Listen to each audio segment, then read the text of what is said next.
تستعد الولايات المتحدة لطرح مشروع قرار في مجلس الأمن نهاية الشهر الجاري يدعو أطراف النزاع إلى إعادة المباحثات دون تأخير أو شروط مسبقة، استنادا إلى مقترح الحكم الذاتي المغربي الذي قدمته الرباط عام 2007 واعترفت به الولايات المتحدة في عام 2020.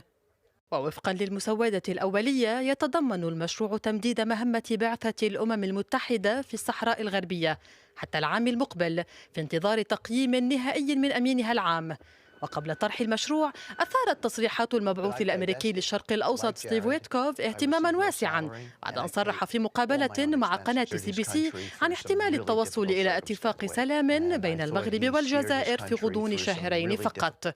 وقد سبق ذلك بأيام زيارة مستشار ترامب للشؤون الأفريقية أسعد بولس إلى الجزائر، حيث أكد أن الجزائر تبدي رغبة في إيجاد حل